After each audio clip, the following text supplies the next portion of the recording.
आम्रपाली बौद्ध काल में वैशाली के वृज्रसिंह की इतिहास प्रसिद्ध लिच्छवी राजनृत्यांगना थी। इनका एक नाम अम्पली या अम्पालिका भी है। आम्रपाली अत्यंत सुंदर थी और कहते हैं जो भी उसे एक बार देख लेता वह उस पर मुग्ध हो जाता था। अजातशत्रु उसके प्रेमियों में था और उस समय के उपलब्ध साहित्य में अजातशत्रु के पिता बिंबिसार को भी गुप्त रूप से उसका प्रणयार्थी बताया गया है। आम्रपाली को लेकर भारतीय भाषाओं में बहुत से काव्य, नाटक और उपन्यास लिखे गए हैं। एक बार की बात है, महात्मा बुद्ध अपने शिष्यों के साथ घूमते हुए वैशाली नगरी में पहुंचे।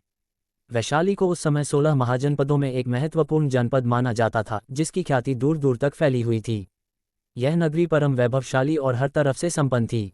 महात्मा बुद्ध के आने की बात पूरे नगर में फैलते देर न लगी।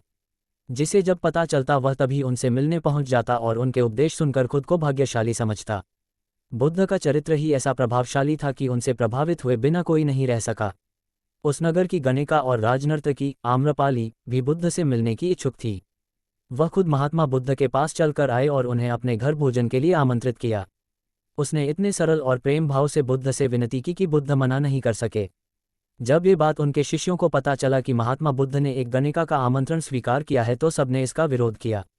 महात्मा बुद्ध ने बड़ी सरलता से अपने शिष्यों से कहा, मैंने तो उसकी प्रेम भावना देखी।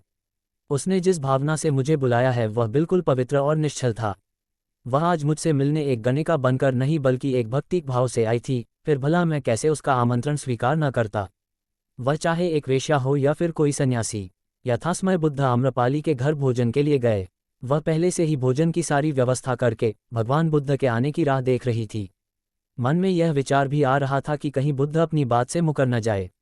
इतने बड़े सन्यासी भला क्यों एक वेश्या के बुलाने पर उसके घर आकर भोजन करेंगे।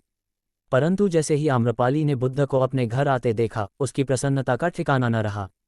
वह दौड़कर दरवाजे पर गई और उनका स्वागत किया, खुद अपने हाथों से भोजन परोसा और उनकी आवभगत की। महात्मा बुद्ध के शिष्यों ने जो उनके साथ आए थे, जब एक वेश्या को, जिसके कदमों में खुद सम्राट बिंबिसार से लेकर अजातशत्रु थे, पूरी वैशाली जिसके एक झलक पाने के लिए तरसती थी, उसे एक सन्यासी के लिए ऐसा व्यवहार करते देख बुद्ध के शिष्यों के मन में अपने गुरु के लिए सम्मान और ज्यादा बढ़ गया। आम्रपाली ने महात्मा बुद्ध के व्यक्तित्व के बारे में जैसा सुना था, उनसे मिलने के बाद वह उससे ज्यादा प्रभावित हुई और उसी समय वह बुद्ध की शरण में चली गई। अपनी सारी संपत्ति वह बौद्ध मठ के नाम करके आजीवन भिक्षुनी बन गई।